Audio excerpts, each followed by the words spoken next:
Testing 1, 2, 3.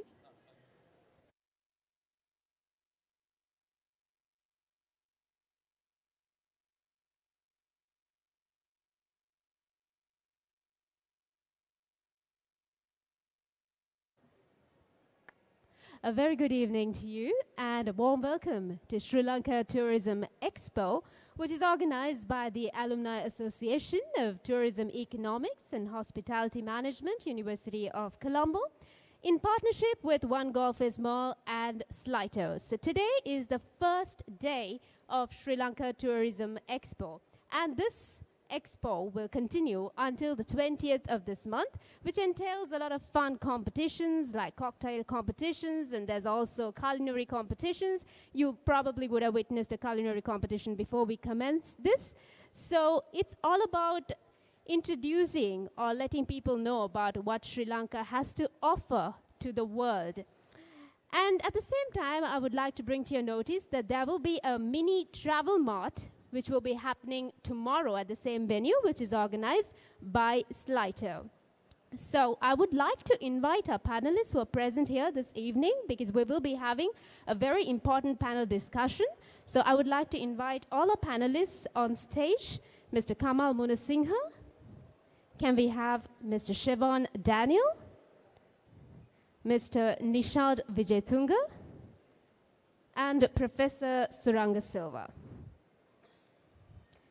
This important panel discussion, rather a policy dialogue forum, which is of International Tourism Leaders Summit in parallel to the celebration of the UN-WTO World Tourism Day 2022, will be held shortly. But before we commence this, we're going to have an active entertainment. So hence, I requested our panelists to please take a seat so that they could also witness and enjoy this beautiful cultural dance by the Sri Lanka Army.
That was certainly a magnificent performance by Sri Lanka Army. And Sri Lanka is a country rich in culture, and because of our history, of course, we are very good at doing fusions. And I think they deserve another round of applause. Can we give them a big round of applause, please?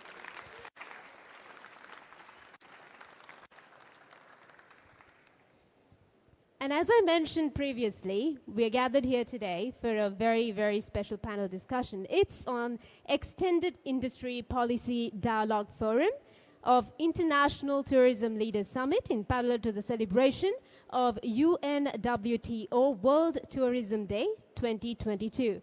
We have an eminent panel, and they will be highlighting a lot about how we can bring back this industry. Sri Lanka is a tourism hub, or should I say, it used to be. Now, 4 years ago, if you look at what we've made in terms of income through tourism, is immense. In 2018, 2.3 million tourists had visited Sri Lanka, and we earned nearly 4.3 billion. But what are we earning now? Do we see tourists coming in? Do we see anything happening? So this Policy Dialogue Forum will be on rethinking tourism. So let me introduce our panelists. First and foremost, Mr. Kamal Munasinghe. He is the Area Vice President of Cinnamon Hotels and Resorts, General Manager for Cinnamon Grand Colombo. His 25 plus years of experience includes Mount Lavinia Hotel, Kingsbury, Best Western, Movenpick, Marriott International, and Alila Hotels and Resorts. His career placements in Switzerland, Malaysia, also in Vietnam, and Sri Lanka. He's a hospitality graduate of Schiller International University, Switzerland. We're honored to have you here with us this evening, Mr. Munasinghe. Thank you very much. And we also have with us this evening Mr. Shivan Daniel. He is the Executive Group Director at Capital Maharaja, Sri Lanka. He is a Fulbright Scholar and an award-winning U.S. Eisenhower Global Fellow and also an Asia 21 Leadership Fellow. Sits on the Global Advisory Board of the Center for Human Rights and Humanitarian Studies at the Brown University. And Shivan heads Sri Lanka's largest media organization, the MTV Media Network, while spearheading Gammadda, the grassroots movement that operates across thousands of Sri Lankan villages. Shivan has addressed many global forums, including the UN in Geneva and New York, and he's an integral part of Sri Lanka's fight against modern-day slavery with his role as the Sri Lanka lead in the UN global effort against modern-day slavery. He's also a global ambassador for the Sri Lanka Life-Saving Association and is certified in advanced swift water research and rescue. We are honored to have you here with us, Siobhan. Thank you very much. And we have Mr. Nishad Wijetunga, a travel professional for over 30 years. Nishad Wijetunga is Managing Director of Wayfarers Limited, a local destination management company established back in 1976, which under his guidance operates as a recognized sustainable entity. He is currently the president of SLAITO, or Sri Lanka Association of Inbound Tour Operators, that represents the Destination Management Company, or DMC, community in Sri Lanka, who is responsible for bringing in a lot of people to the country. And it is one of the 3 apex bodies recognized by the Tourism Act. He was responsible for all environment and sustainable related initiatives and training, as well as all CSR initiatives of the association. As an advocate of sustainable tourism, Nishad is chairman of the Responsible Tourism Partnership Sri Lanka and served for the full term of 5 years as a trustee of the Federation of Environmental Organizations in Sri Lanka. We are honored to have you here with us as well, Mr. Nishad Wijetunga. Thank you. Last but not the least, we have Professor D.A.C. Suranga Silva, who is right next to me, founding coordinator, postgraduate diploma, leading master in tourism economics and hotel management at the University of Colombo, executive chairman, executive council, Alumni Association of Tourism Economics and Hospitality Management, University of Colombo, and senior advisor and lead trainer, Global Sustainable Tourism Council for Sustainable Tourism Destination Management. Thank you very much. And today it's going to be a very interesting dialogue, I would say. So we have a few questions from our panelists, and we'll be touching about rethinking tourism. And on the lines of rethinking and redeveloping the hospitality sector, I would like to first and foremost pose my question to Mr. Kamal Munasinghe. At the very beginning, I did speak about how we made a lot of money through tourism, as Sri Lanka is a tourist destination, and we've been earning a lot through tourism, but right now we're going through a massive crisis. Many people are leaving the country, many professionals are leaving the country, and they're thinking twice about settling down here. So how are we gonna bring back that boom into the industry is the main highlight today. So first and foremost, I would like to talk about how you would define the sustainability of the global accommodation sector and its current status. Thank you for inviting me for this forum, first of all. I think if you look at the current situation, we've been having 3 years of really bad patch for tourism industry. This is one of the industries that get affected.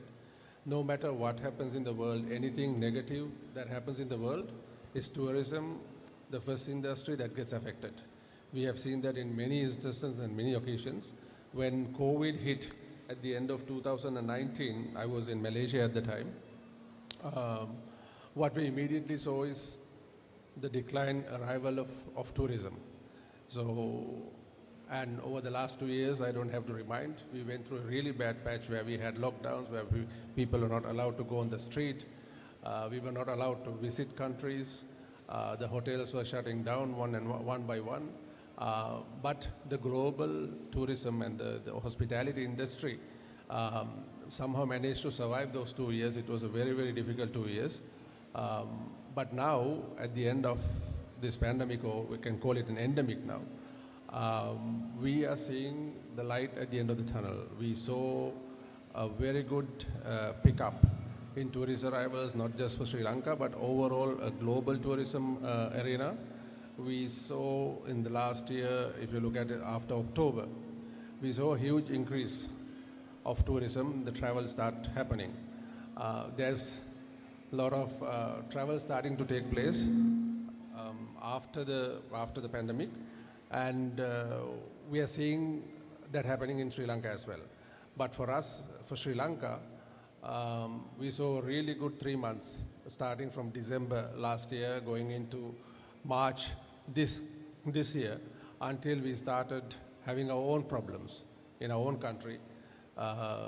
The political instability, the economic crisis started hitting us again at the industry mainly, and that affected the industry negatively again. But now what we see is, since of late, I would say from the month of October, November, we are starting to see some positive movements again. And the most important thing is that globally people are prepared to travel. We as a destination has to be prepared to accept these travelers and promote our destination and give them the assurance that Sri Lanka is a safe destination to travel, that when you travel to this destination, that we have everything possible in place to take care of those travelers, whoever is willing to visit Sri Lanka. Globally, there's a huge uprise we can see in tourism at the moment, because the last 2 years we could not travel, and people are now trying to catch up for those 2 years, right? Everybody is trying to catch up for those 2 years, and they've been postponing their travel plans over the last 2 years. Now that the time has come that you can travel, so people are trying to catch up for those 2 years. So it's a good positive movement, but we need to be ready, like I said, and we have to create that positive message, build that positive image to the outside world, to say that Sri Lanka is the same destination 2 years ago. We are back on our track, on our feet, and we are ready to welcome tourists from our key source markets. And are we seeing a natural flow into the country, or is this through promotional campaigns?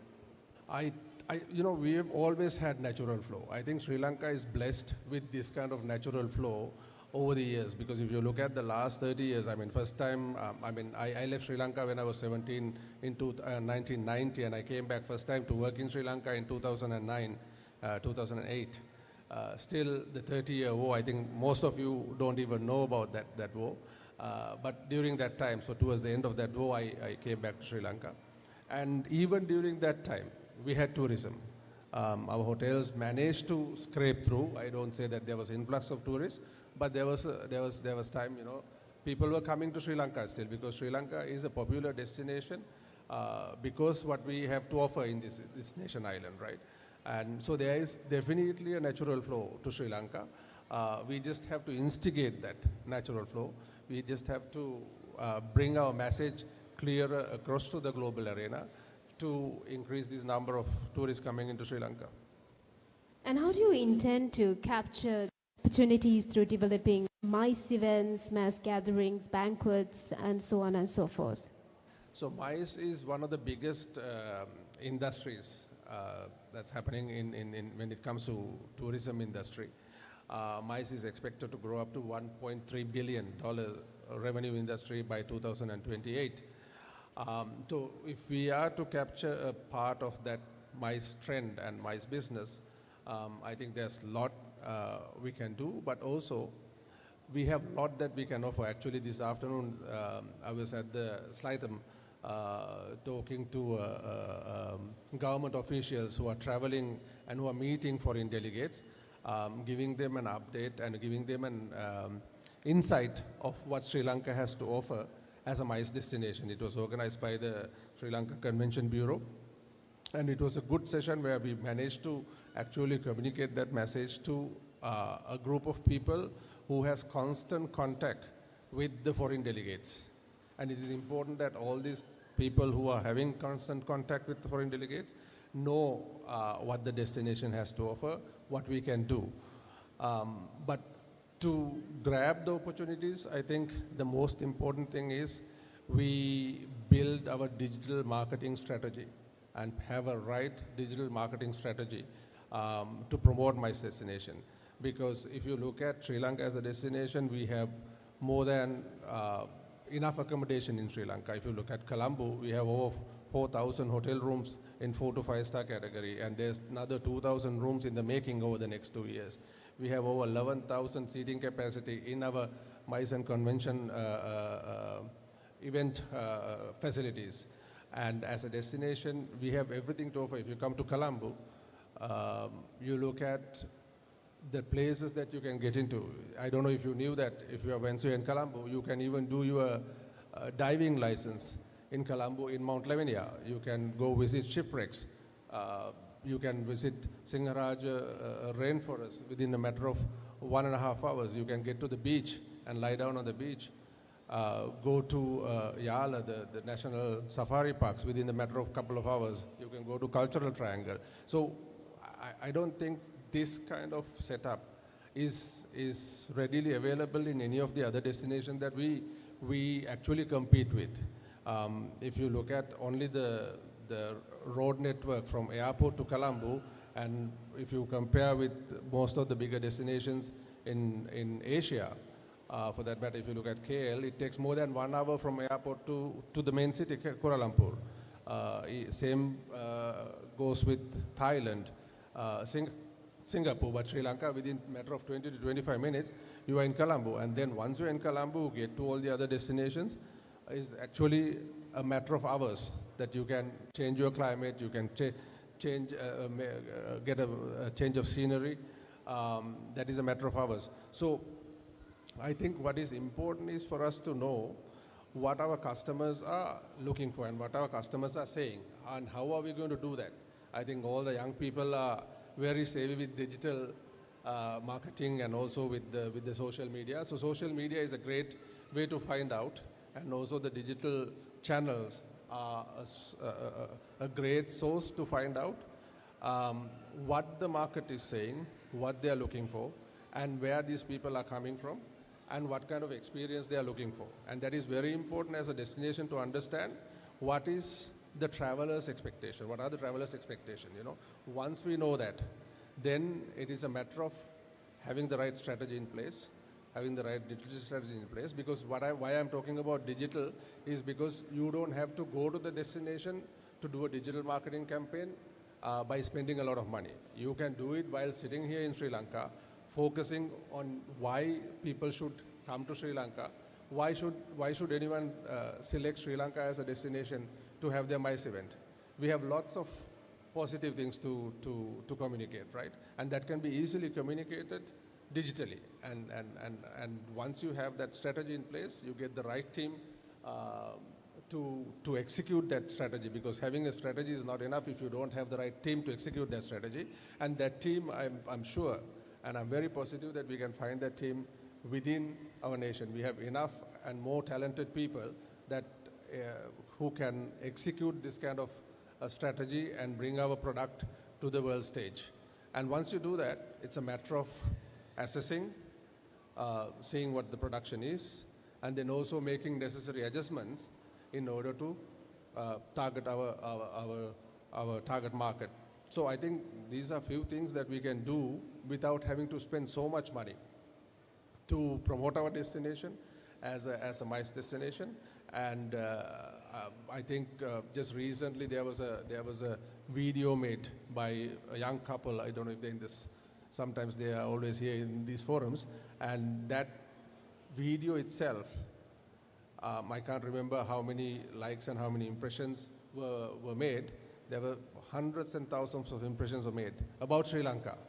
And just one simple video of 90 seconds brought our country to the world stage.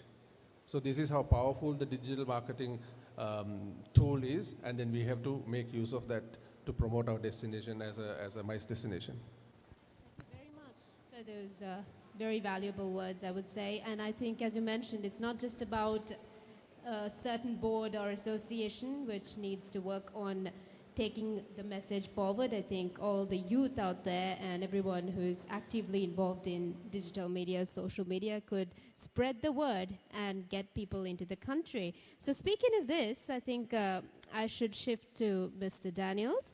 You've spoken about the importance of a Sri Lankan story that can be used to promote tourism. So what does this mean? Can you elaborate on this as well?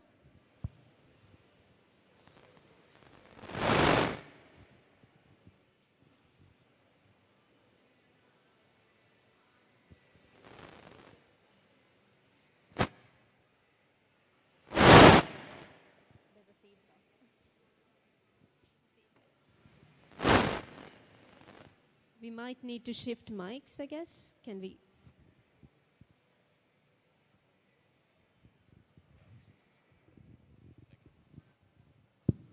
Okay, hi. Good evening, everybody. It's a real pleasure to be here, and I'd like to start by congratulating all these young people for being involved in the travel and tourism industry. You've really selected a wonderful, wonderful career because you're going to be involved in selling a treasure. So first of all, really, really proud of you. And I think, even though I'm not directly involved in the tourism industry, I think we're all in the tourism industry because as Sri Lankans, it's almost our responsibility and obligation to be ambassadors to our country. Something that I've always been interested in is the fact that Sri Lanka is so much beyond just a travel destination. And just taking a leaf from what Kamal was speaking about how important it is to assess what the tourist needs, I think it's also equally important for us to understand what our product is. What exactly are we selling here? What are we marketing? And in terms of tourism, obviously our product is Sri Lanka. And it's very, very important that all of us have a very clear, deep, and profound understanding of what exactly this nation is all about. If not, how are we going to market it? How are we going to sell it? It's going to be just very traditional. And I would urge all of us to think about a narrative, as in a Sri Lankan story, as opposed to the traditional way of selling Sri Lanka. And I'll tell you why that is important. I can't think of a tourist that I've met, or even in my travels, but I travel to a country to stay in a hotel or stay in a specific, it's very rare. It's always about an experience. It's an experience that you bring back. You'll forget what someone said, but you won't forget how someone made you feel. And so it's the same thing about a country. If you visit a nation, you'll always remember how that nation made you feel.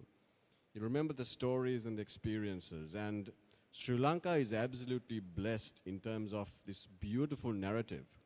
Let's take a look at some of the areas in which the Sri Lankan story is woven around. If you think about our geography, you're not going to find such a diverse geography in such a small space, 65,610 square kilometers. You'd have so many different types of geography. You have different types of beaches, one type of beach in Arugambe and a completely different beach in Hikkaduwa, and then another in the south in Matara or in Galle. And then if you look at if you go to the north, you have almost the savannas of the Masai Mara in a place like Wahare, where there are no hotels whatsoever at the moment. But if you travel to Wahare, you will find that it's almost like the Masai Mara. Okay, and then if you go to the other side of the country, you have Kalpitia and Chilau and, Mana, which are totally different in its geography. Not even mentioning the extreme north, in which the beaches and the geography is totally different again. If you come into the central hills, you're almost like you're in Scotland. And then if you go a little, to the center, you have the plains of Anuradhapura and the central province, which have a geography that is incredible. A district which we rarely speak about in terms of tourism is Ampara. In my opinion, Ampara is just the most hidden treasure that we just don't know or understand about. Ampara has, in the Maduro area, beautiful an environment which most Sri Lankans haven't seen. And then if you go slightly to the east in Ampara, you will come to Rajagala, which is incredibly historic. You have archaeological sites which can date back from 2,000 years to 45,000 years within 5 minutes of each other. This is just the geography. Okay, leave aside our geography. Talk about our history. Our history goes back over 12,000 years. We've often been lied to that it's 2,500 years. It's not. Okay, and the facts stare us in the face. If you consider some of the monuments that have been built in Sri Lanka, they were truly stupendous. If we think that there was just this king who built something on a rock to have his 500 concubines, I think that's a joke. Sigiriya is an amazing, incredible monument that was built by our ancients, which I think has not even been, we've not even scratched the surface of Sigiriya. Because Sigiriya, as one example, is only just one monument, whereas Sigiriya itself was an entire civilization. And we have no idea what was going on there as yet. If you travel to Anuradhapura, the Jetavanarame was the second highest building, the second tallest building in the world for thousands of years. For thousands of years, but we visit Anuradhapura, we have no understanding, and the complexity and the intricacy of the construction of the Jetavanarame, the Thuparame, and the Ruwanvelisaya is incredible. The Ruwanvelisaya has 12 layers to its foundation. If you think about the very humble Wever, there are almost 30,000 in Sri Lanka, and they've existed for, almost or over 2,000 years. And the Wever still serves Sri Lankans. It still serves you and me. There is no man-made monument, no man-made construction in the world that has done that. The pyramids in Egypt don't serve the Egyptians, but the Wever, the Minere Wever or the Parakrama Samudra, they still serve Sri Lankans. These are amazing, amazing parts of our history, which we must truly take the time to understand. Our natural history, our wildlife. We have the only resident whale population, for example. We have, in such a small space, we have the beautiful, majestic Sri Lankan elephant, the leopard, so many different species. You can go from natural rainforests to savannas, as I spoke earlier, and then you have the dry zone forests and jungles. It's just such a wide array.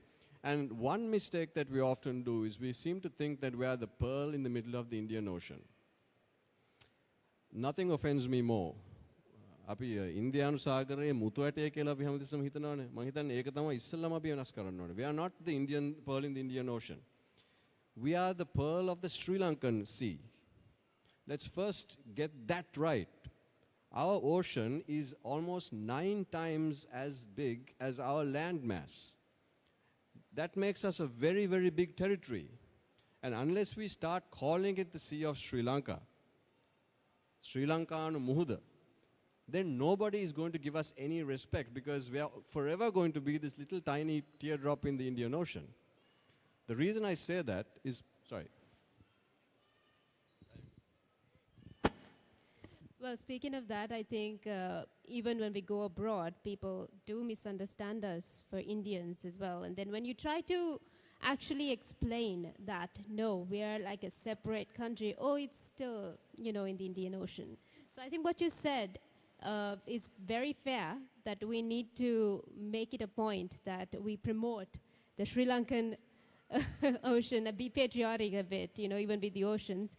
But how do we do this, Shivan? See, the thing is, it's not only patriotism, it's tourism also, okay? Because you have so much of commercial traffic traveling across Sri Lanka, both in the ocean and over land, and also so many resources that are available in the Sea of Sri Lanka that we can potentially make use of as an opportunity. Any government, not just this government, past governments or future governments, have got to understand the potential of our sea. Without understanding the potential of our sea, we literally do not have a future, because that is a gift that has been given to us. And it has almost 530,000 nautical square kilometers of ocean that we can call ours. Right now what's happening is the rest of the world, nations like Indonesia, even as far as Taiwan, come and exploit our resources, and we don't even know about it. So the reason I'm talking about these specific areas is because unless we understand our history, our natural history, our wildlife, and our geography for what we truly is, then it's going to be difficult for us to understand the product, and then we are really going to always be selling ourselves short. It's only when you understand the facts will you be able to tell the Sri Lankan story. Very true, and I totally agree with you. And speaking of where we are located geographically, I think we attract many people into the country in terms of governments who wants to join hands because of where we are located, isn't it? The geopolitics of it must be understood. There are no friends or foes in geopolitics. It's always interests. And so we need people to look after Sri Lanka's interests, not India's interests or China's interests or America's interests. They will look after their own interests. We need leaders who will defend our interests, first and foremost. Exactly. And I will get back to you, but I need to speak to Mr. Nishad Vijayatungu, who recently attended the World Travel Mart, which was held in the UK. And Sri Lanka managed to take part this time after quite some time because we couldn't make it due to the pandemic, due to the crisis and all that. So today, can you touch on the feedback from the clients at the World Travel Mart, which was held in the United Kingdom recently? Thank you. Thank you for inviting me to this forum. And yeah, actually, we had a fairly big delegation from Sri Lanka. We had about 70 companies, and including hotels, that were represented at the World Travel Market, which is one of the biggest and most important travel fairs in the world. We were nearly not taking part due to our economic crisis and the various issues that we had. But I have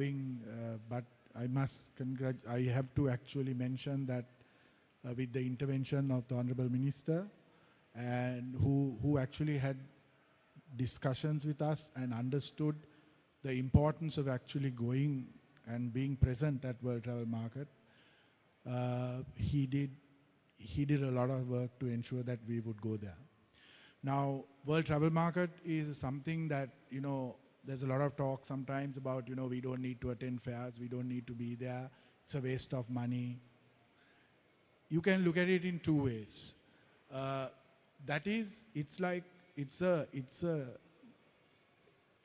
in London, but it is the biggest travel trade melting pot in the world. And after 2.5 years, or after 2 years of not, they had a virtual WTM, I think, the last 2 years, which was not, WTM is not, cannot be successful in a virtual format. And having done that, and with, like Kamal said earlier, we had a fairly decent season starting last December post-COVID. Of course, that is partly because we were one of the first countries in the region to open, and we had a lot of traffic that came in. But then again, we were affected by, after April, we got affected with the economic crisis, and there were a lot of issues, including several, travel advisories. So it is just around end of October or middle of October that things started slowly looking up for Sri Lanka, where people started actually coming in, all the travel advisories were relaxed, and the big tour operators started actually marketing the destination.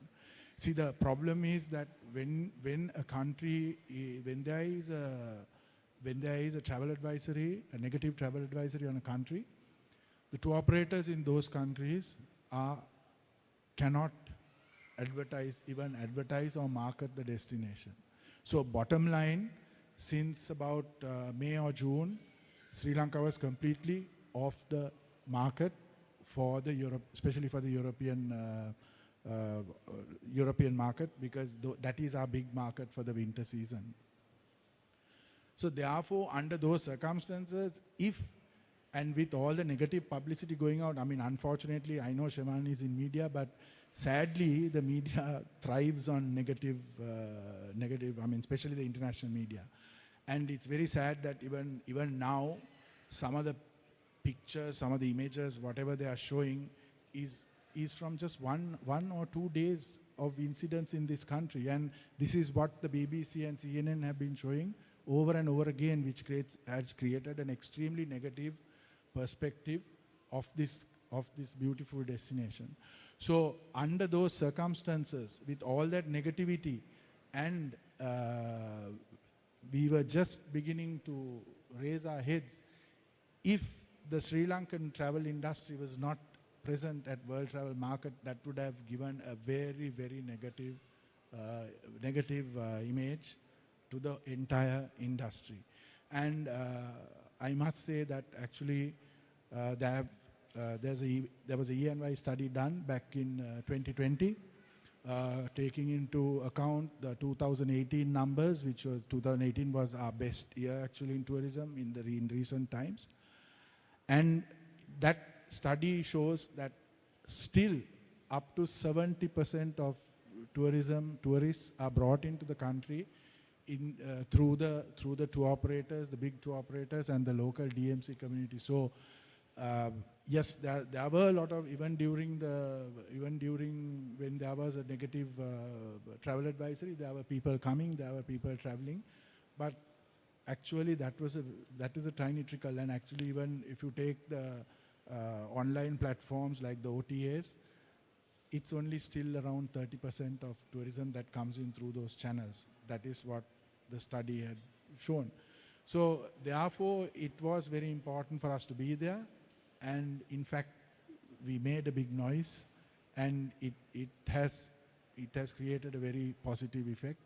The minister was interviewed by CNN, by BBC, and also even I was there at one of the what you call media briefings, the main WTM media briefing. And having spoken to quite a few journalists who were there, they were very, very happy to hear what they heard, and they took it very positively. They were not looking at it, they were not thinking that it was some eyewash. They understood that we were genuinely talking about the actual situation of the country. So, and also having spoken to some of the airlines, what we have been told is that the tour operator block bookings on airlines from February, March onwards are looking very healthy, which means that there are bookings coming in, tourists are coming in.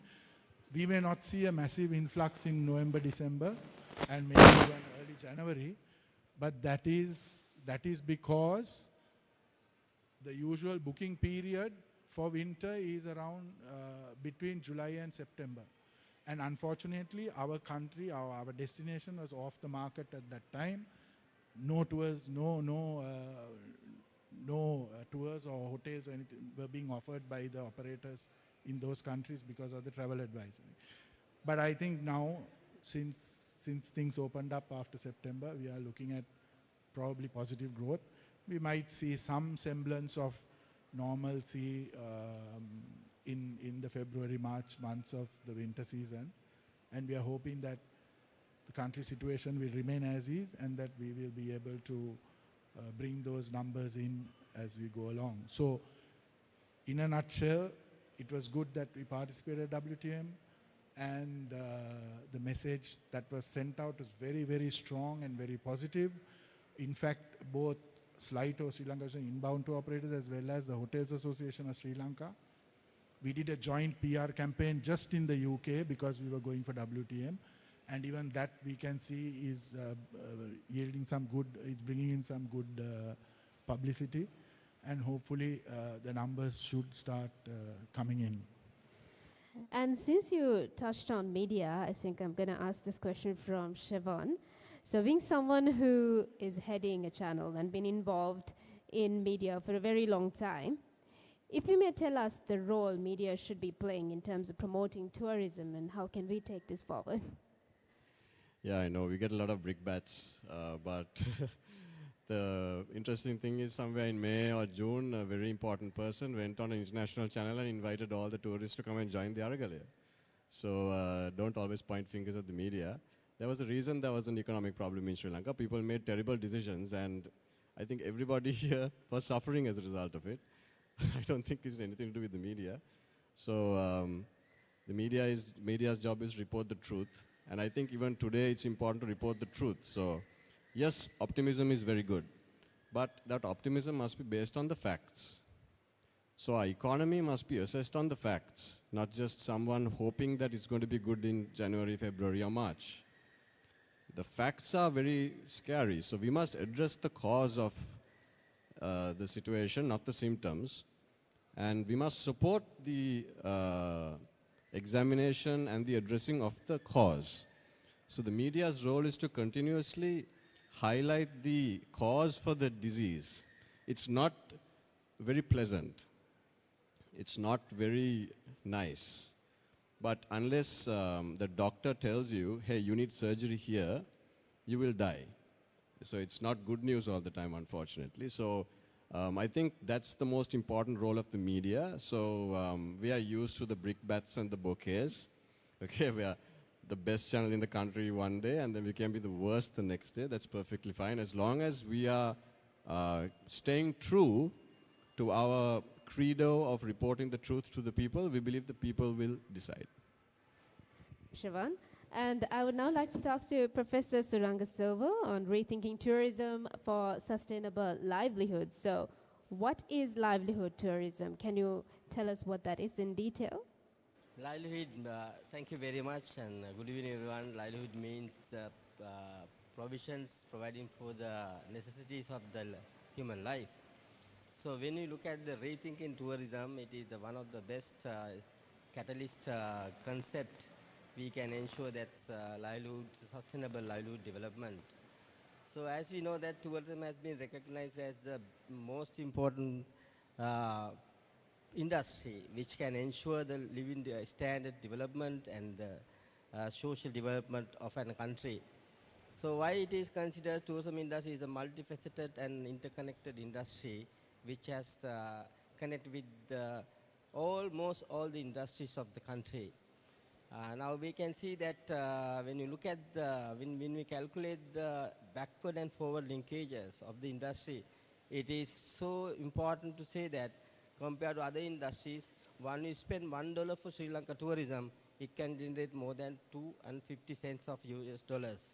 So that is the calculation done by UNDP. So in that situation, we can understand that this is the right time. We should think about how to promote tourism under this crisis scenario.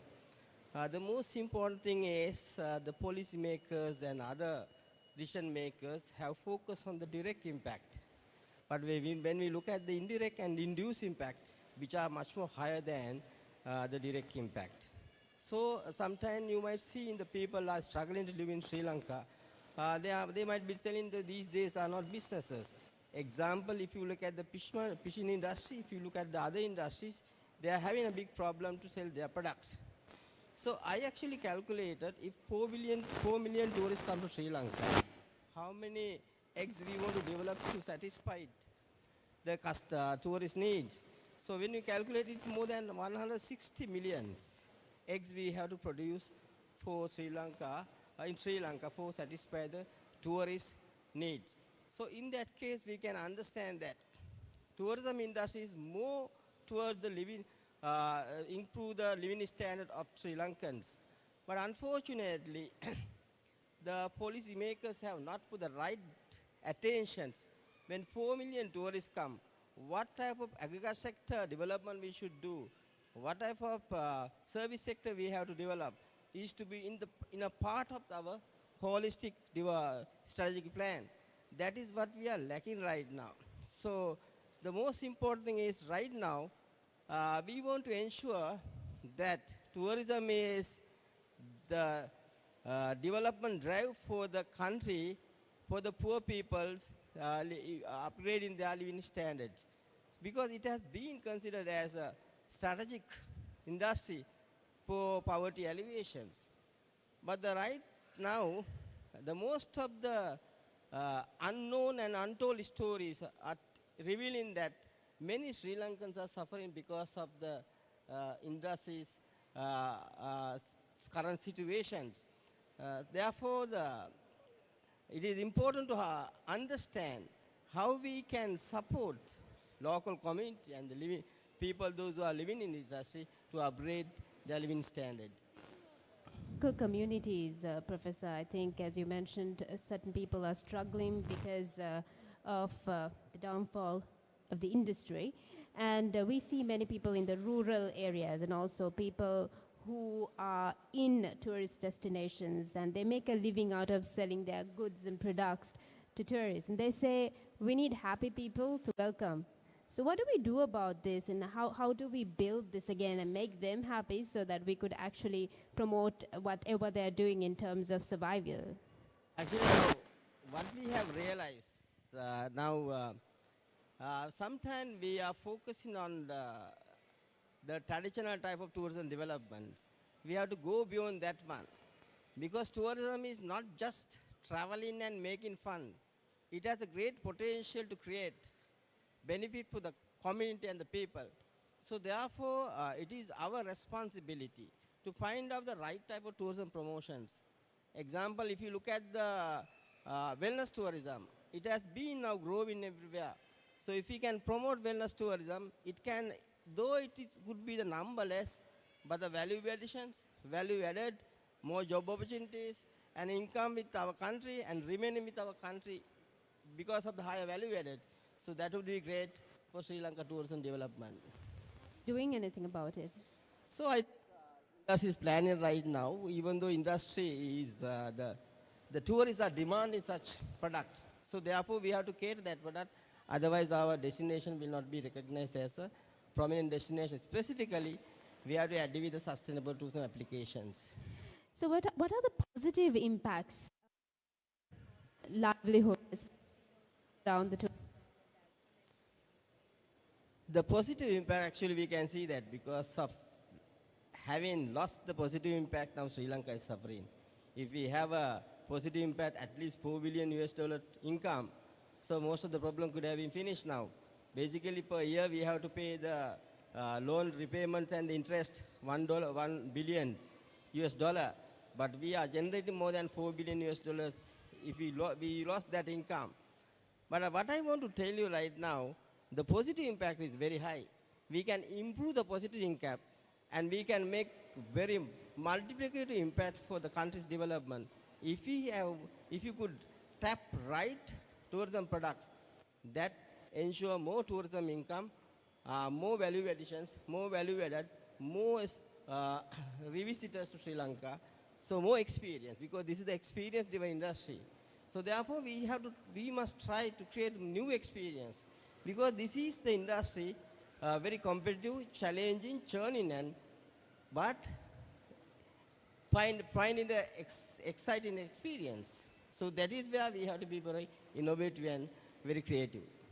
Exactly, and as Siobhan did mention too, that experience counts, and people actually go back to their home country and think about what they felt rather than what they saw. So speaking of experience, I think even the hospitality sector can do something about it as well, isn't it, Mr. Munasinghe? So what about rethinking and redeveloping the accommodation sector towards 2023 and beyond? Any plans? I think, as you can see, there are a lot of plans, there are a lot of things happening in the city, but I think it slowed down over the last 2 years, like I said.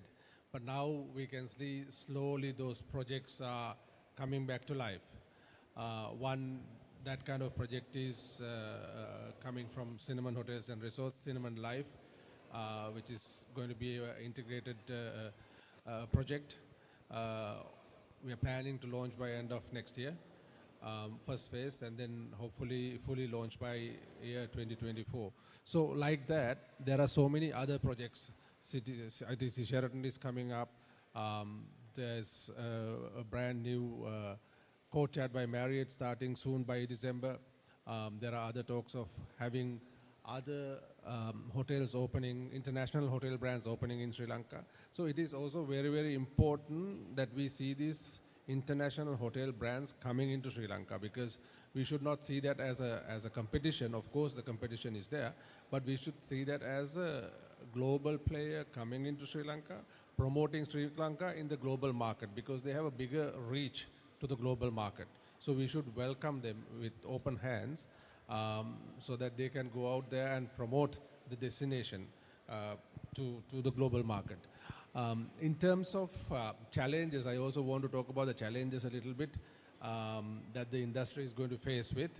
One major challenge is going to be the brain drain. We are going to have a lot of challenges finding the right talent. So all of you young people, you're very fortunate to be in the industry. Like Shawan said earlier, it's a treasure island that you are selling and you are representing.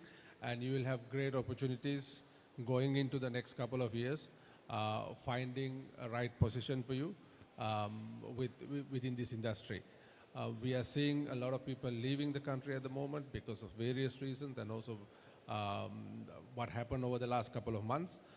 But the industry is growing, so the good part of that is that all of you young people are going to have great opportunities to join the industry. In terms of what we offer as a destination, I am just talking about Colombo at the moment. I think Colombo as a destination, there's a lot that we offer. Like I said earlier, we have enough accommodation facilities, we have enough conference facilities. But if you look at our food and beverage options, predominantly Colombo food and beverage is centered around the star class hotels, right? Not like other big cities. Other big cities, if you go to other big cities, the food and beverage is spread out, not just the star class hotels.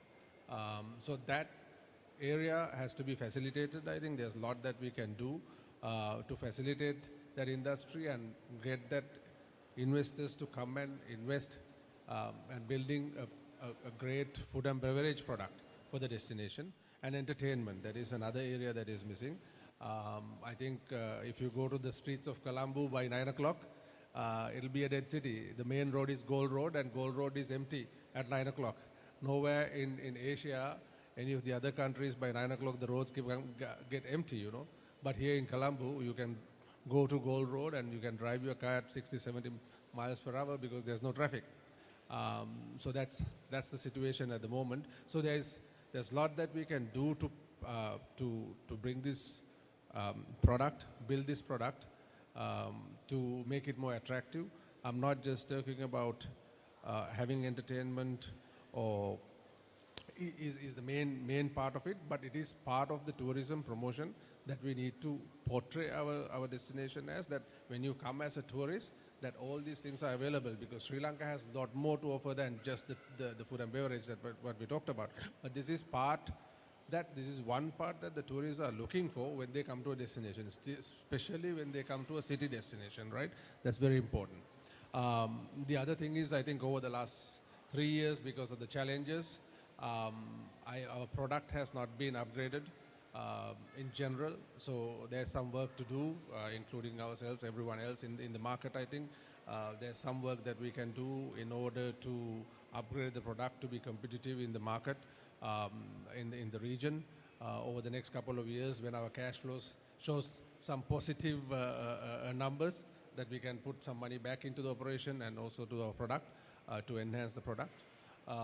Service-wise, I think we are a great nation, always a nation with a smile on their face, you know, and we are also highly regarded, and that's why our people are in so demand in all of these high-paying destinations, like in the Middle East, or even for that matter now, Europe is recruiting from Sri Lanka, Eastern Europe is recruiting from Sri Lanka, Australia is recruiting from Sri Lanka, because they know we have a talented young pool of workers, and they are very friendly, and they are very much fitting to this hospitality industry. So we have all those resources, and it's a matter of driving those resources into the right direction and making sure that destination become more and more popular.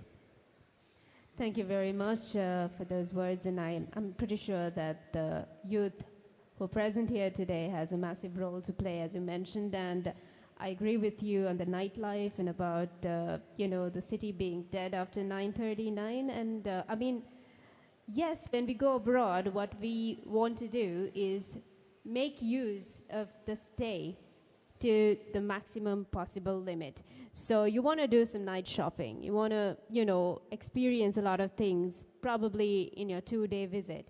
So when you come here, when the city is dead after 9, I think it's impossible, like literally impossible to do your shopping or anything. So they'll probably need to have around 4 to 5 days trip. They can't just come down for 2 days. So as you mentioned, I think we need to work on that. And are we doing anything? I think, we can't do everything at once, right? We are just, I must say now, we are back into infant age because of the problems that we had. So we are still trying to stand up, and we are still in the crawling stage, I would say. There's a lot that has to happen. There's a lot of policy changes that has to take place. in order to kind of entice people to come and invest in this industry in Sri Lanka. And that is up to the policymakers, and it is also up to us to guide them and tell them what is required and how we can do this, bring examples from other destinations, how they have done it. And there are a lot of examples in the region that we can take into consideration when it comes to that. So I think I can't really say whether we are on the right track yet because it's yet to be seen. But what I have seen over the last 2 months, I think there's progress. And that is what I'm hopeful for, that this progress will continue. Even in tiny steps, the steps have to be taken forward, right? That is what we should always aim for, that all these things that we have done over the last 2 months, we take this forward to the next level. And we work with the industry partners, we work with the policymakers, we work with all the other partners around the world to make it happen. And that is what our task is at the moment, I think. Very much. And Siobhan, we spoke of digital media and how the youth out there can do a lot in terms of promoting the country and taking it to the world. And you also did highlight about how important it is to provide an experience and also take the Sri Lanka story forward. So how can we use modern technology support to unravel this story? And also, how can that, in turn, attract tourism in the long run? Okay. I think I'll allow the experts in tourism to speak more about the technology that can support tourism. But just being an amateur historian and someone who's, very, very interested in Sri Lanka's everything, something that I feel is that there's such a lot of technology that can be used to unravel the areas I spoke of earlier. For example, there's a technology called LiDAR, which is basically a technology that helps uncover canopied areas like jungles so that you can then discover what's beneath the canopy. So it really, within a couple of hours, you can actually map out ancient ruins, etc. So you don't have to excavate and cut down trees and spend time and money doing all of that. You can just discover very ancient settlements and very ancient artifacts, for example, buildings, constructions, monuments, using this LiDAR technology. And LiDAR technology has been used to great effect in South American countries, even nations like, I believe it was Cambodia, which invariably then translates into more tourism. Tourists who are interested in history and archaeology, for example.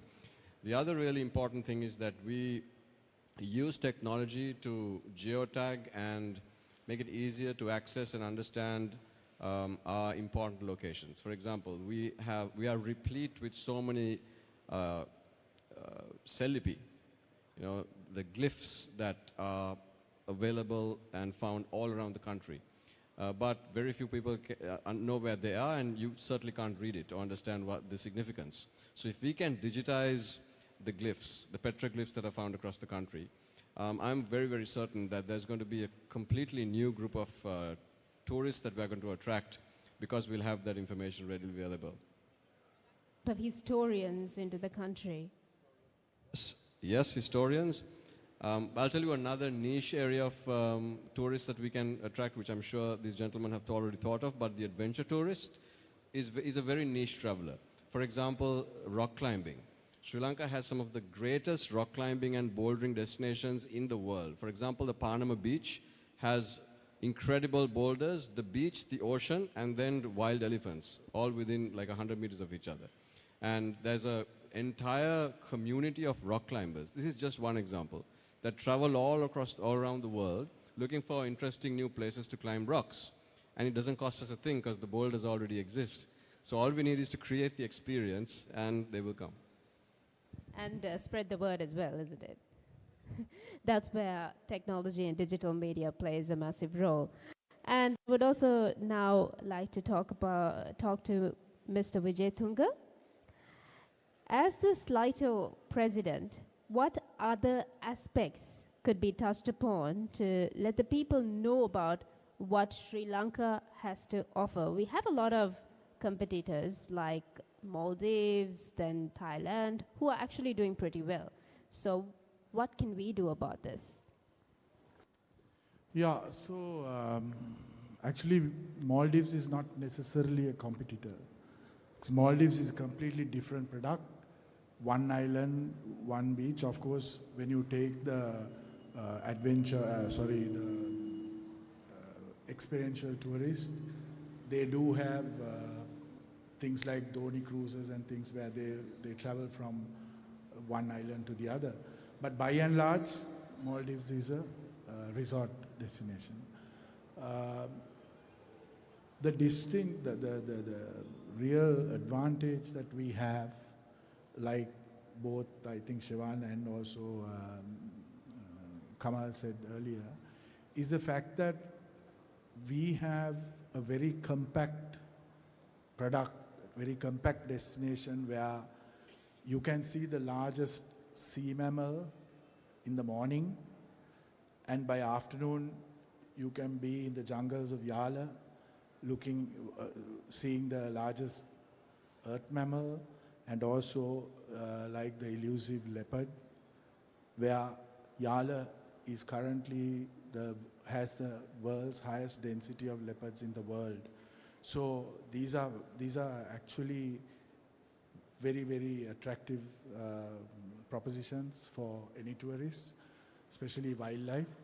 And I think we need to look at attracting more experiential tourists as opposed to people who just come in for a few days and go. Yes, that market is definitely needed, but like you said, they come for the weekend, they hang around the city and go, and once the city, I think already there is quite a bit of activity happening in the city, but with more with improvements to that will happen.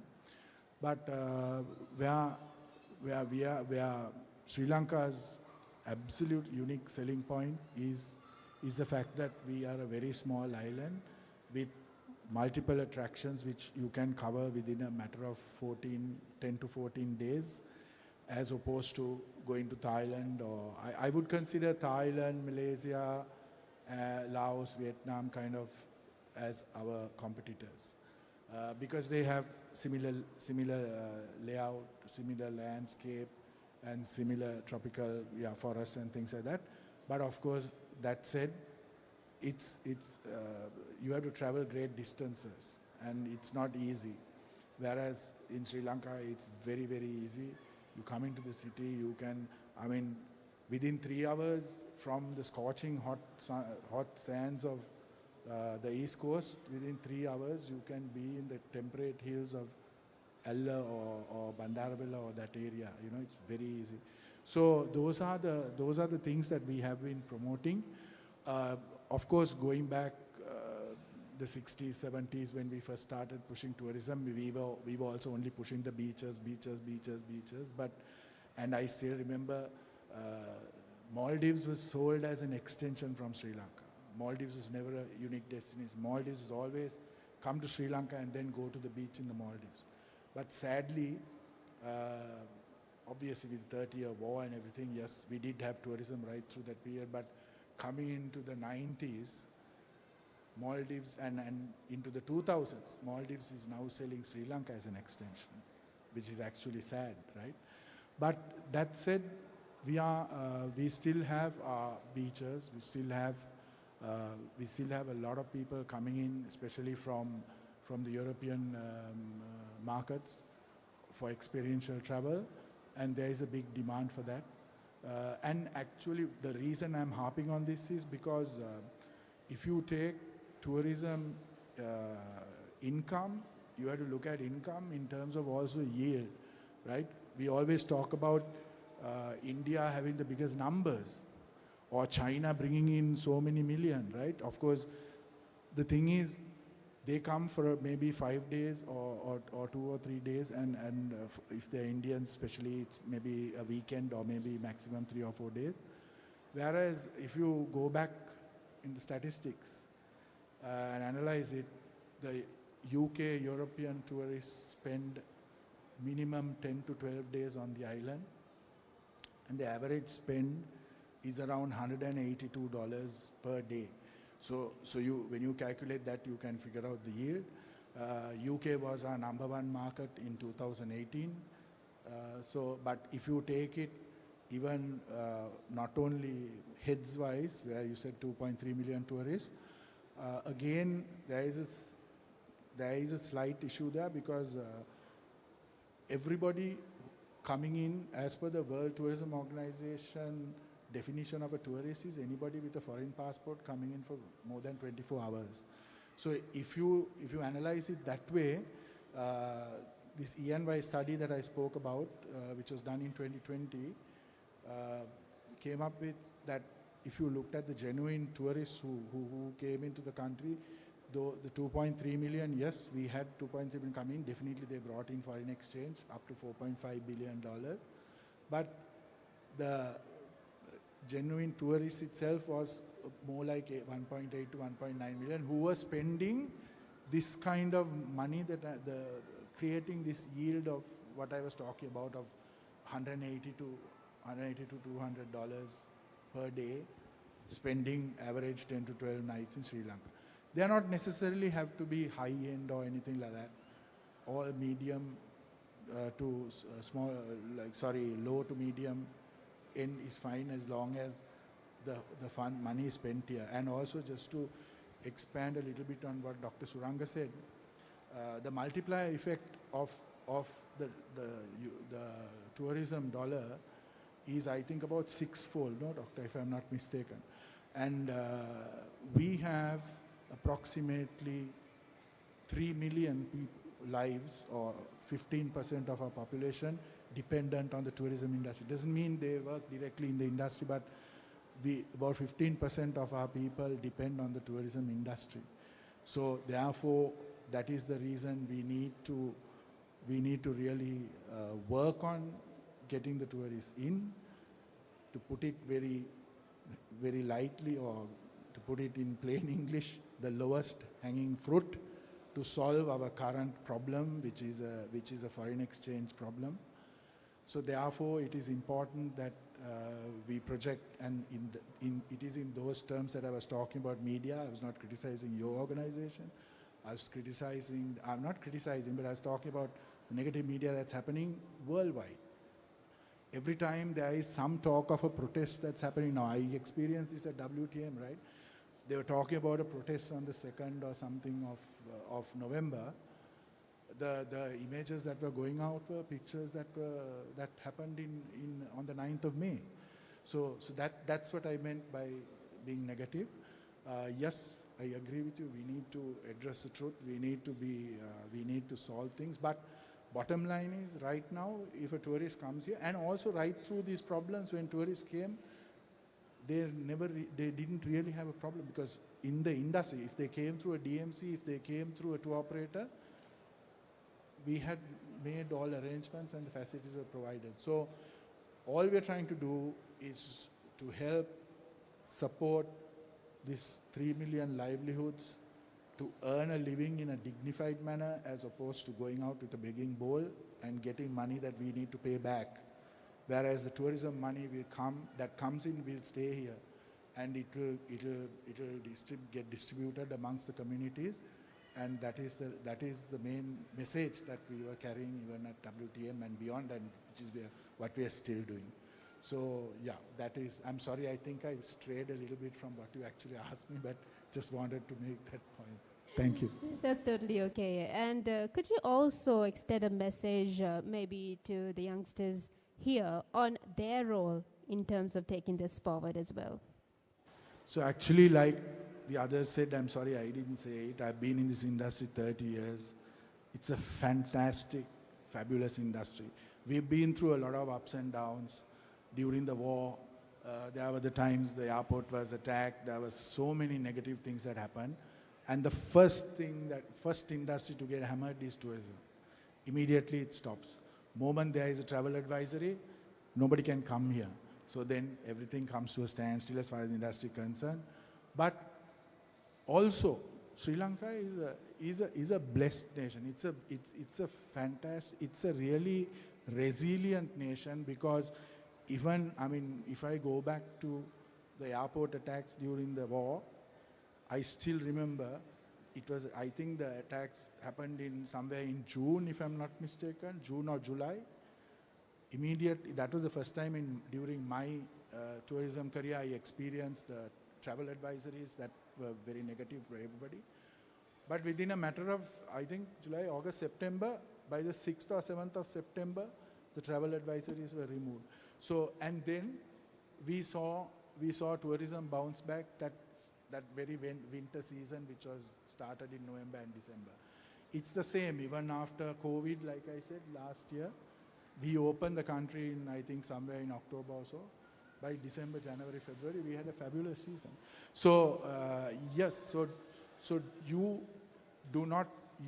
are joining a really, really fantastic industry. And believe me, it's an industry that grows on you. Once you get into it, it's very difficult to get out of it. And you really enjoy it. And also be positive and keep in mind that it's not only tourism, any industry can go through hard times. So when you have the good times, remember you can at some point experience hard times and put something away for that. And if you do that, you can sustain through any difficult time. As much as some hotels and DMCs and all that closed down during the pandemic, there are a lot of them that actually survived because they had put aside for hard times and they survived the pandemic, and we did lose a lot of people, but similarly there were a lot of people who stayed in the industry and the companies were able to retain them, and now it's coming back. So so you've decided to get into a really nice, fantastic, fun industry. Stay positive and stay in the industry, because whenever it goes down, it can only come back up again, and it will happen because Sri Lanka is resilient and Sri Lanka will always bounce back. And certainly we have a potential, as all our panelists did mention, different areas of tourism we can touch on. And I'd like to ask Professor Suranga Silva, how do we ensure the way forward and the resilience of the livelihood development in Sri Lanka? Yes, actually now, as I said earlier, there are untold stories. We have done some surveys. So most of the people, they have transformed their livelihood activity from farming to fishing to tourism industry.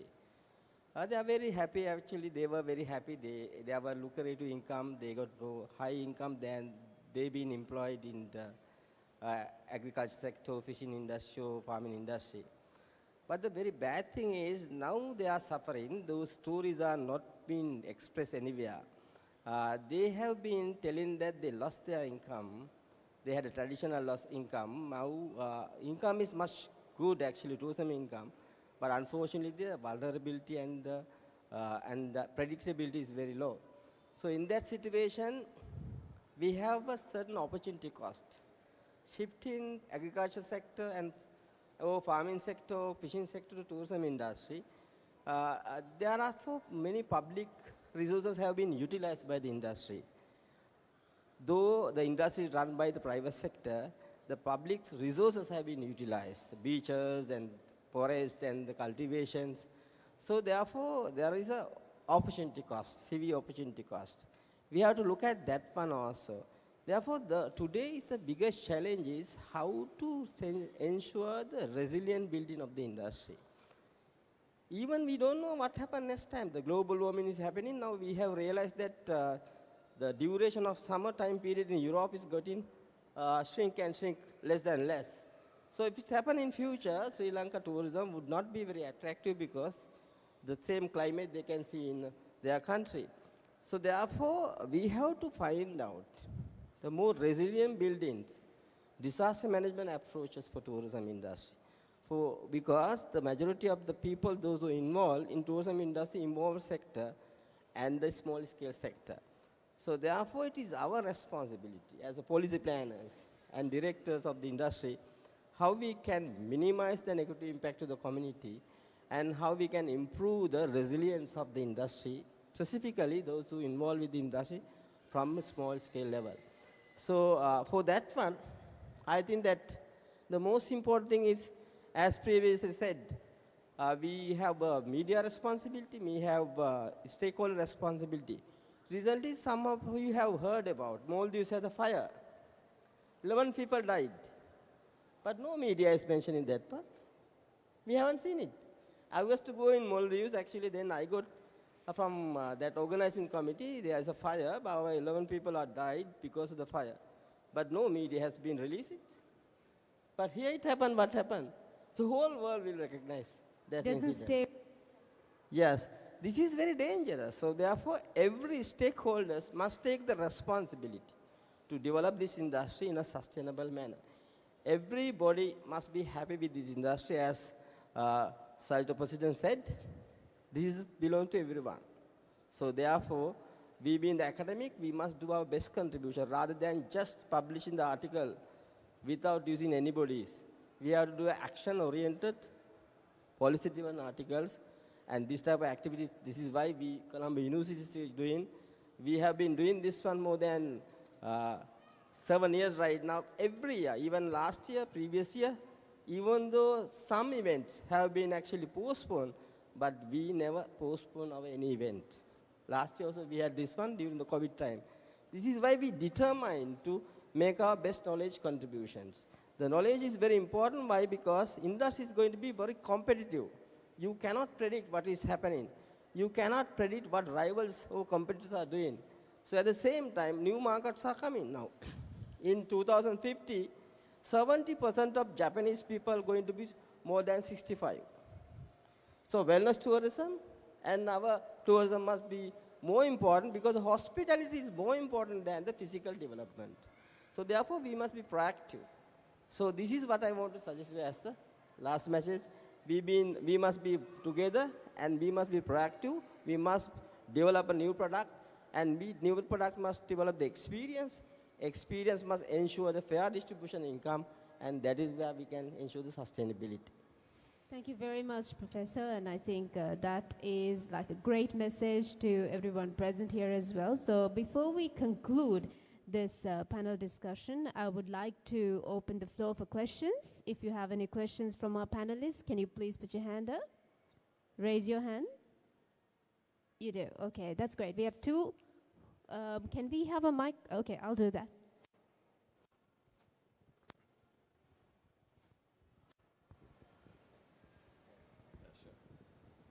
Good evening, everyone.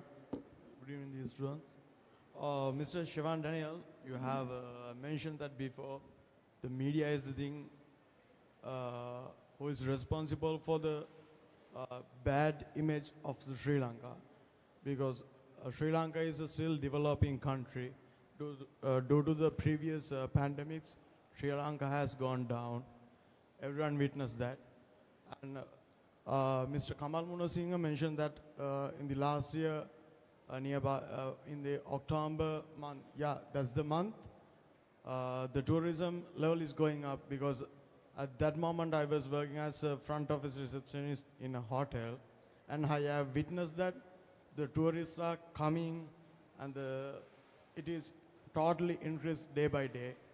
And with there are some, we had a fuel crisis and the protest. Media is the one who responsible for the bad image.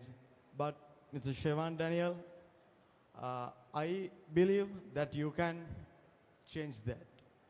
And in the current situation, all things are going down because, as my personal opinion, I witness all the head hierarchies are getting by the older people.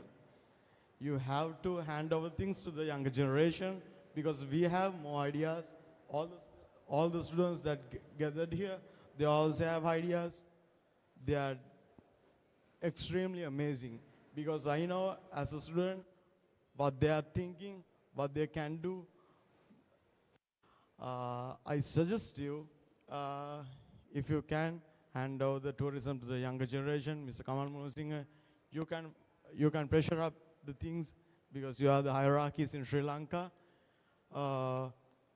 So the question is, in Sri Lanka, we don't have, there's a scarcity of the resources. Fuel crisis is the main thing, because if a foreigner visit to Sri Lanka, he couldn't able to go anywhere due to the fuel crisis, because the fuel crisis, the fuel is supplied by the government sectors. And what do you suggest them to resolve the problem? What's your opinion and what's your ideas? Can I know that, please? Yeah. Okay. Thank you for the question. First and foremost, I'm speaking to you today, not as the head of a media organization, because if that was the conversation, I would have a totally different set of opinions. As I said I think in my second answer, that we are quite used to getting the brickbats and the bouquets. That means, we can be good one day and bad the next day, and that's all fine because it's your opinion, and we have to accept that. But the important thing to remember is that, see, neither CNN or BBC or News First or any media network is responsible for what's happened to Sri Lanka. What's responsible is corruption, incompetence, bad decisions, and a very, very inept political system. Okay? Can we agree on that? Okay. So the media's responsibility sometimes is seen as a headache, but it's kind of like, as I said earlier, a surgeon. A surgeon is not the nicest person in the world. That person will conduct a very difficult procedure on you. And you might really not like that surgeon at all, but ultimately you will live. Okay, so that is kind of the responsibility a media has. Now, having said that, I totally agree with you that unnecessarily creating chaos and havoc not only impacts you, my friend, it impacts me as well. Okay, much more than you, I spend 99.9% of my time in rural Sri Lanka.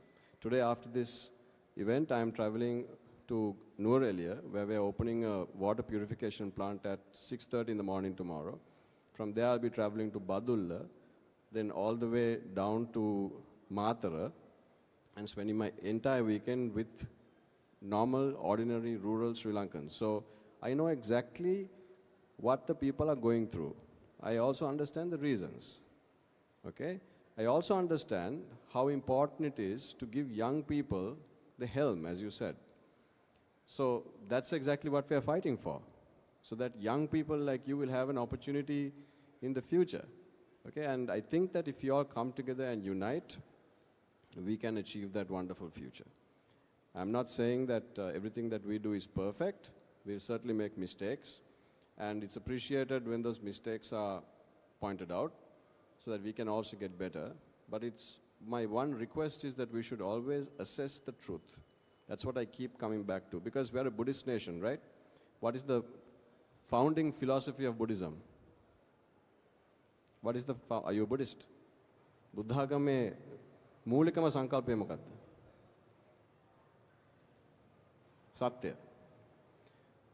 Mihindu රහතන් වහන්සේ ලංකාවට ඇවිල්ලා පළමුවෙන්ම ඉගෙනවූ සූත්‍රය මොකක්ද?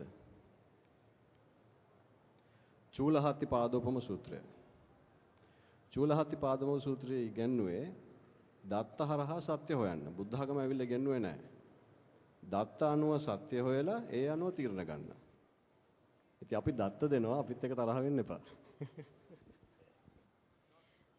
Thank you very much, Siobhan, and thank you very much for your question and also for talking on behalf of everyone present here. We can accommodate one more, and I think the young lady at the end of the the last seat, I guess. Yes, you may. It's not on, is it? Can we switch on the mic, please?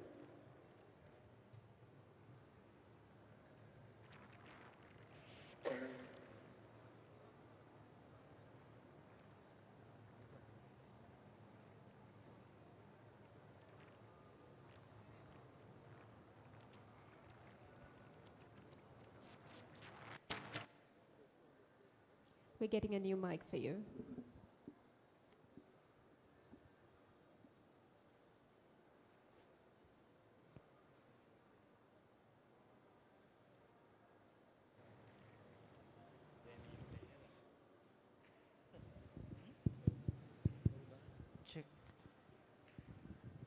Yeah, good evening, ladies and gentlemen.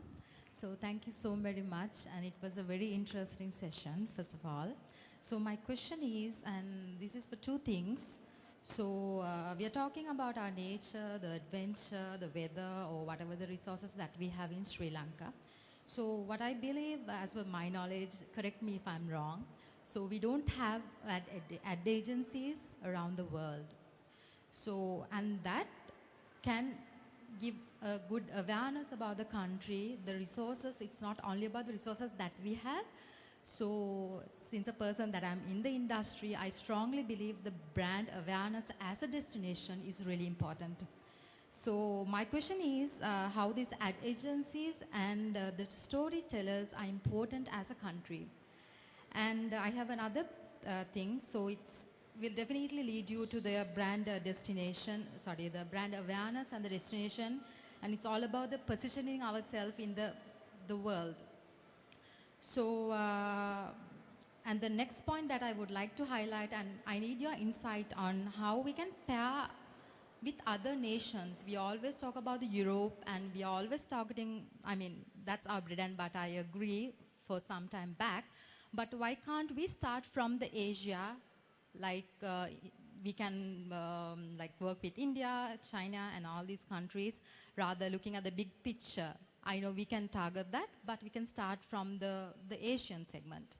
So I would like to have two answers for the ad agencies and the storytellers, and also for this Asian, merging with Asian countries. Thank you so much.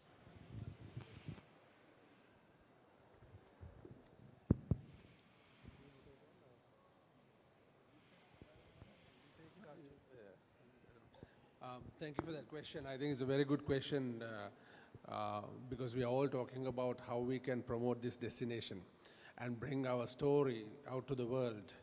And you were the right saying, story selling, you know. It's big part of our industry. We tell stories. It's not about we're giving a service, of course, but it's the experience that we are creating and the stories that we build for our customers, our guests, that goes a long way, right? So storytelling is very, very important, and having the right marketing strategy is very important. And I mentioned in my answers earlier, also having the right team is very important to execute that strategy. So having the right team, what you're talking about is this PR and marketing campaign done in the global market. Yes, it is very, very important. But we also have constraints at the moment, I think. You know, we know our situation when you are going ahead with an overseas aid agency. It's a dollar payment, and that is what we don't have at the moment in our country. So this is something that we really work with the officials. We've been talking to the officials about this. I know, I'm sure Nishad can vouch for that. We have brought that to the attention of the Sri Lankan Tourism Promotion Bureau, as well as to the minister. I think what we know is that they are also working towards getting these approvals done, and it is a very valid point that we have to bring our story out to the world. And I think it's a process, but until that happens, I think the industry stakeholders also have a way to approach this, I think, you know, because if you look at, if I can speak for my own organization, Cinnamon Hotels and Resorts, we have just established global sales offices in key source destinations, key source markets for us, for GEC, for India, for Europe, and certain destinations, so which will help to promote the destination in those particular markets. So that's an important thing, I think, until we get the governments in place and that they get active with to find that required resources. We as stakeholders in the industry also play our part to promote the destination. One good thing that you mentioned also about India or the regional tourism, I think this is a focus, and we have seen many activations happening in India over the last couple of months.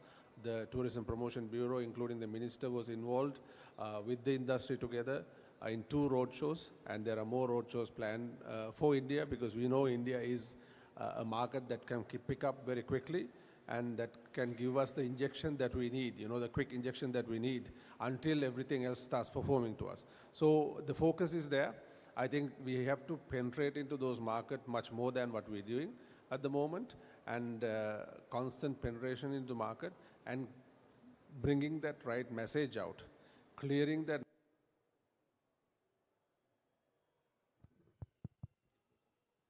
Clearing that, can you hear me? Yeah. Clearing that negative perception that has been built over the last couple of months about Sri Lanka and where we are, and where the crisis that have taken place in Sri Lanka is very important. Sorry, yeah. So just to add to that, I think your question was whether there are global advertising agencies, right? There are many, and there are many international advertising and PR agencies which are also represented in Sri Lanka.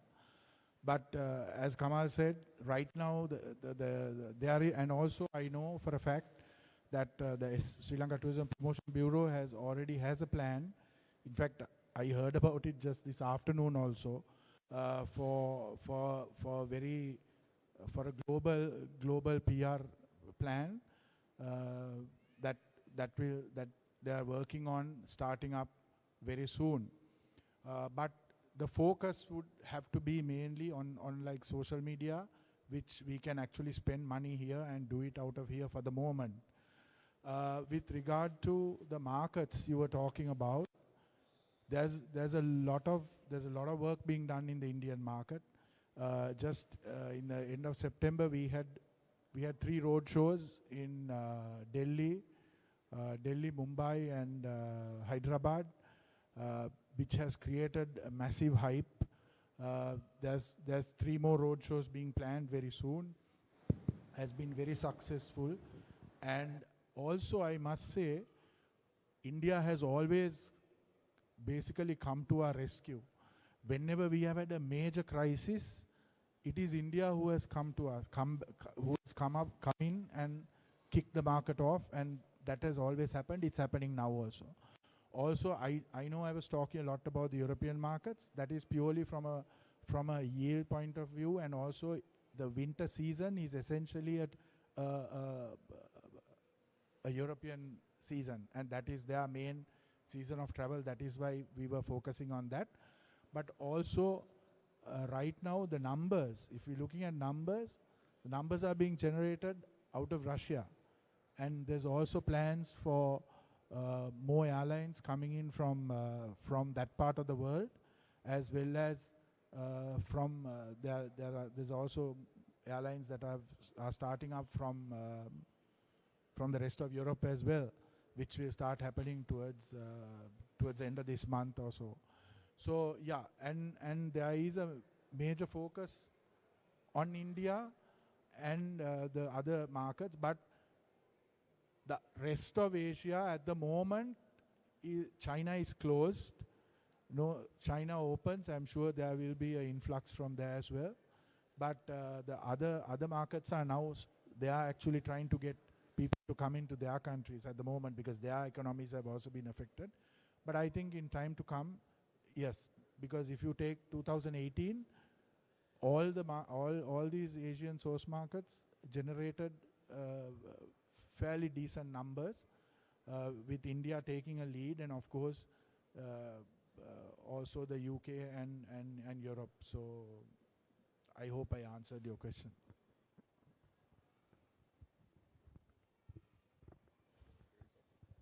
Thank you very much for your question, and thank you very much to all our panelists for the very fruitful discussion.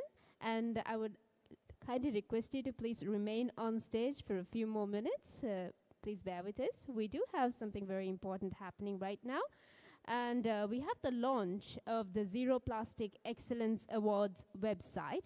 And to do the honors, I would like to invite the founder of Zero Plastic National Movement, Mr. Nishanka De Silva, to please come forward.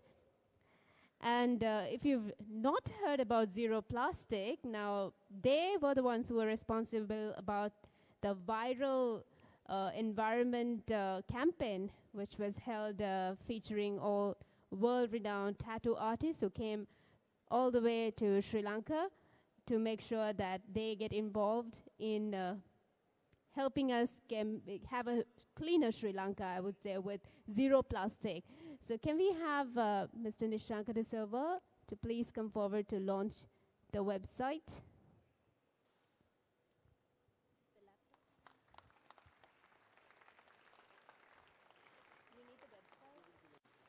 Okay.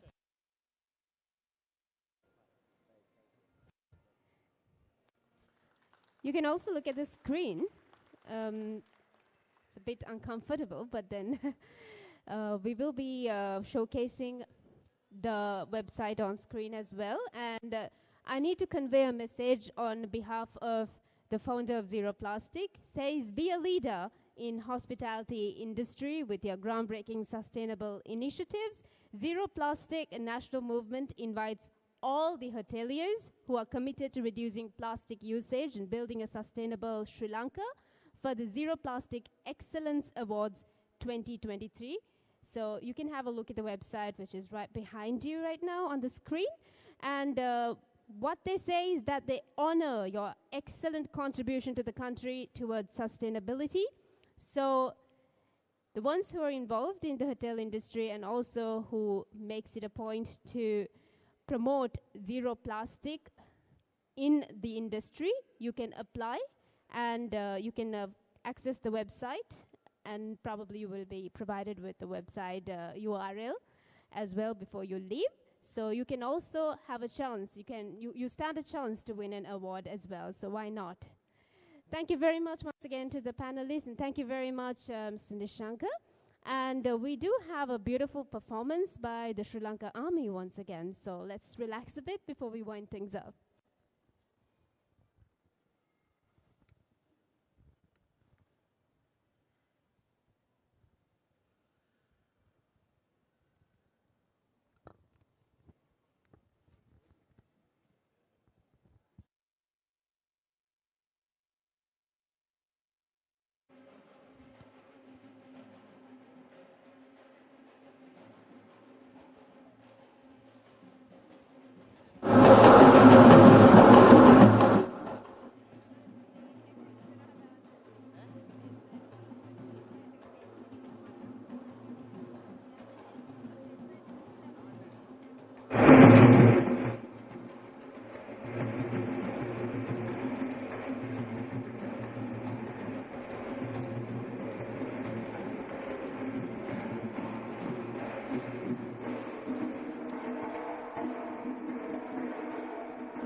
very much to the Sri Lanka Army for giving us the very energetic performance. And we've come towards the end of this panel discussion and also the first day of the Expo, Sri Lanka Tourism Expo 2022. And this is just the first day, and there's much, much more, like culinary competitions, cocktail competitions, which will be happening until the 20th of this month. So all of you are welcome once again to the same venue to participate in the competitions as well. So we would now like to present tokens of appreciation to our panelists. And to do the honors, I would like to invite the President of the Alumni of Tourism, Economics and Hospitality Management at the University of Colombo, Mr. Nihal Mohandiram, and the Secretary, Madhushan Jayatilaka. And I would also like to invite Mr. Indika Gonavala, Center Manager, One Galle Face Mall.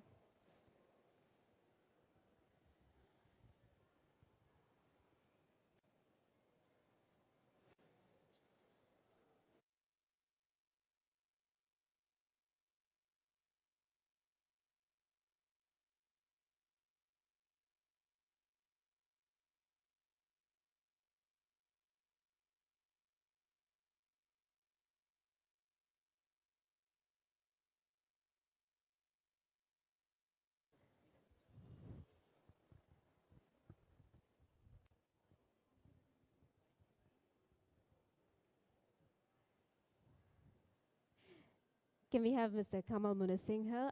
Thank you very much, Mr. Shivan Daniel.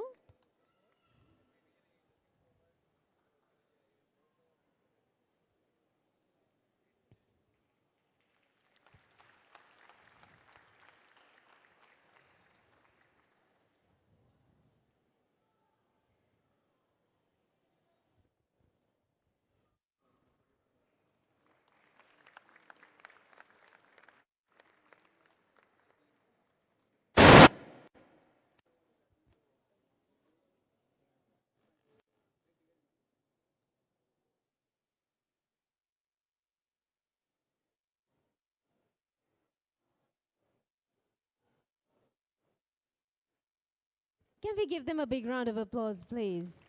They've contributed a lot and made this whole event very fruitful today.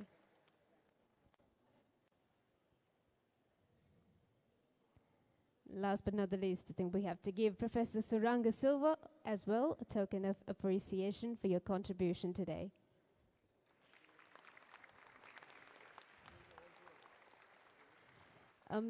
We need to take a group photograph of all the panelists and also the organizers. Can we, please? Stand up for a group photograph.